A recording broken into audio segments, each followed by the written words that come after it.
The opulent calm of Beverly Hills was shattered on August 20, 1989. Gunshots ripped through the night, echoing from the walls of the Menendez mansion. Inside, a scene of unimaginable horror awaited. Jose Menendez, a successful entertainment executive, lay lifeless in a pool of his own blood. His wife, Kitty, bore the brunt of even more savagery. She was found riddled with bullets, her body a testament to the brutal end she met. The sheer violence of the crime scene sent shockwaves through the community. Who could commit such a heinous act, and why? The gruesome discovery was made by the victims' own sons, Lyle and Eric Menendez. Their frantic 911 call painted a picture of sheer terror and disbelief. They had just returned from a night out, they claimed, only to stumble upon the unimaginable carnage.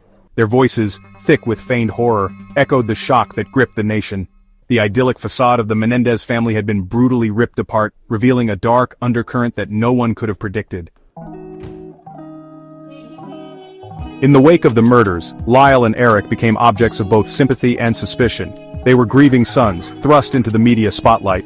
Yet their lavish spending sprees in the months following the murders raised eyebrows. Fast cars, expensive watches, and trips abroad seemed at odds with their supposed grief. The police, too, grew increasingly suspicious of the brothers' inconsistent accounts of the night their parents were killed. The pressure mounted, and the carefully constructed facade began to crumble. Finally, after months of investigation, the truth unraveled. The brothers, under intense scrutiny and facing mounting evidence, cracked. They confessed to the murders. Their defense, however, sent shockwaves through the nation once more. Lyle and Eric Menendez claimed that they acted in self-defense. They alleged years of horrific sexual abuse at the hands of their father, Jose. The abuse, they claimed, had driven them to the brink, leaving them with no choice but to kill their parents out of fear for their own lives.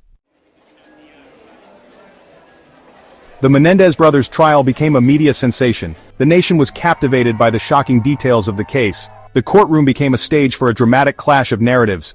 The prosecution painted the brothers as cold-blooded killers, motivated by greed and a desire to inherit their parents' wealth. The defense, however, presented a heart-wrenching tale of two young men driven to desperate measures by years of unspeakable abuse. The jury, faced with conflicting testimonies and graphic evidence, struggled to reach a verdict. The first trial ended in a mistrial, the jury hopelessly deadlocked. The nation remained divided, torn between horror at the crime and sympathy for the brothers' claims of abuse. The second trial, however, took a different turn. The judge limited the admissibility of evidence related to the abuse allegations. This decision would prove pivotal. Without the full scope of the alleged abuse to consider, the jury found Lyle and Eric Menendez guilty of first-degree murder. They were sentenced to life in prison without the possibility of parole.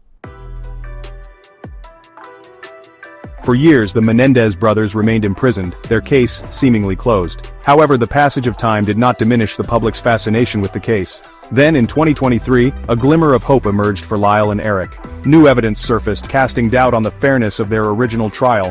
A handwritten letter by Eric, penned years before the murders, detailed the abuse he and his brother allegedly suffered. This letter, never before admitted as evidence, provided chilling corroboration of their claims.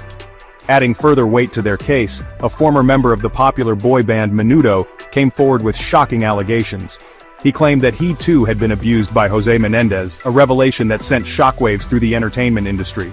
This new evidence, coupled with growing societal awareness of sexual abuse and its lasting trauma, breathed new life into the Menendez brothers' fight for freedom.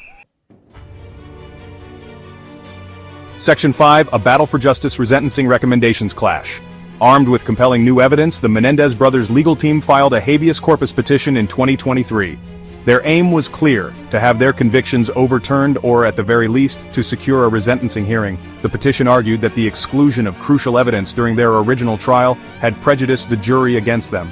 The legal battle that ensued was fierce, reflecting the deeply divided opinions surrounding the case. In a surprising turn of events, Los Angeles District Attorney George Gascon, known for his progressive stance on criminal justice reform, recommended resentencing for the Menendez brothers. Citing their age at the time of the crimes, the alleged abuse they suffered, and their good behavior in prison, Gascon suggested that a sentence of 50 years to life was more appropriate. This recommendation, however, was met with fierce opposition from Gascon's successor, Nathan Hochman.